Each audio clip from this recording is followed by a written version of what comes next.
అందరికీ praise the lord. బాగున్నారా? నేను బాగున్నాను. మీరు బాగుండాలని నా అనుదిన ప్రార్థన. ఈ యొక్క సమయంలో దేవుని వాక్యాన్ని మనం చదువుకుందాం. పరిశుద్ధ బైబిల్ గ్రంథమును తెరచి లూకా సువార్త 10వ అధ్యాయము 27వ వచనము మనం చదువుకుందాం. లూకా సువార్త 10వ అధ్యాయము 27వ వచనం.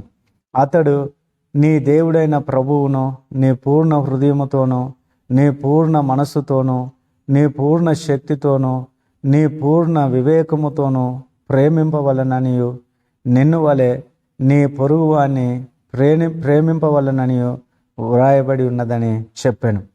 ప్రేమైన దేవుని బిడ్డలారా, ఇక్కడ గమనించినట్లయితే 2 విషయాలను దేవుడు మనకు తెలియజేస్తూ ఉన్నాడు. మొదటి విషయం ఏంటిదంటే దేవుణ్ణి ప్రేమించాలి. మరి పూర్ణ శక్తితో పూర్ణ వివేకముతో ఆయనను ప్రేమించాలని దేవుడు కోరుకుంటున్నాడు. కనుక మనము దేవుని ఎప్పుడు కూడా ప్రేమించాలి. ఎందుకంటే తానే మనలను మరెంతగానో ప్రేమించాడు. ఇదిగో శాశ్వతమైన ప్రేమతో నేను నిన్ను ప్రేమించుచున్నాను, విడవక నీ ఎడల కృప చూపుచున్నానని దేవుడు వాగ్దానం చేశాడు.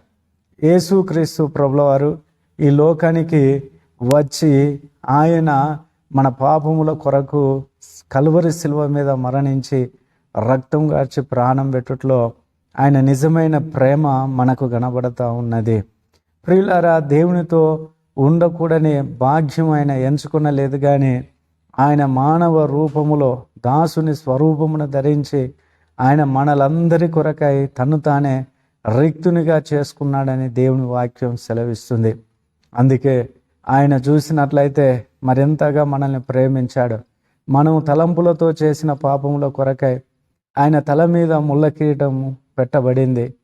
మన చేతులతో చేసిన పాపముల కొరకై ఆయన 2 చేతులలో మేకులు కొట్టబడ్డాయి.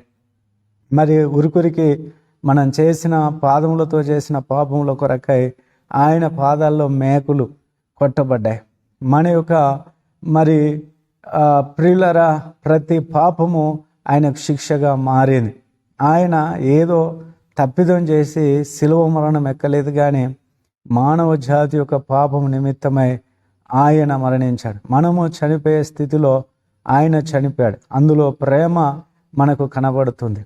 దేవుని వాక్యం సెలవిస్తుంది, మనం ఇంకా బలహీనులమై ఉండగా ఆయన మన కొరకై తన యుక్త కాలమందు మరి ప్రాణం పెట్టి మరణించినట్లుగా మనం చూస్తూ ఉన్నాం. కనుక ప్రియులారా, పాపులమైన మనల్ని ఆయన ఎంతగానో ప్రేమిస్తున్నాడు. ప్రతి వ్యక్తిని ఆయన ప్రేమిస్తున్నాడు. కనుక మనము ఆయనను ప్రేమించాలని దేవుని యొక్క ఆజ్ఞ. ఆయనను ప్రేమించే బిడలుగా ఉండాలని దేవుడు కోరుకుంటున్నాడు. రెండవదిగా మరి నిన్ను వలె నీ పొరుగువాణిని కూడా ప్రేమించమంటున్నాడు. కనుక మనుషులమైన మనం ప్రతి వ్యక్తిని కూడా మనం ప్రేమించాలి. అందులో ఏ భేదము లేదు ప్రియులారా. మరి స్త్రీ పురుషుడని, యూదుడని, సిథియనుడని, గ్రీసు దేశస్థుడని, మరి ఆ కులము ఈ కులమని, ఆ ప్రాంతం ఈ ప్రాంతం అని, ఆ మతము ఈ మతం అనేది లేదు. ప్రతి మనిషిని ప్రేమించాలని దేవుడు కోరుకుంటూ ఉన్నాడు. అందరి ఎడల దయ, కరుణ, వాత్సల్యత కలిగి మనం ఉండాలి. మరి యోహాను భక్తుడు అంటున్నాడు, కనిపించే సహోదరుణ్ణి నువ్వు ప్రేమించట్లేదు కదా, మరి కనిపించని దేవుని కూడా ప్రేమించనట్టు అంటాడు. కనుక మనము మరి మన పొరుగు వాణిని ప్రేమించాలి. ప్రేమించని వాడు నరహత్య చేసిన వానితో సమానము అని అంటున్నాడు. ప్రియులారా, శత్రువును కూడా ప్రేమించమని చెప్పాడు. మరి నీ శత్రువు ఆకలి కొంటే వాడికి భోజనము పెట్టు అని అంటున్నాడు.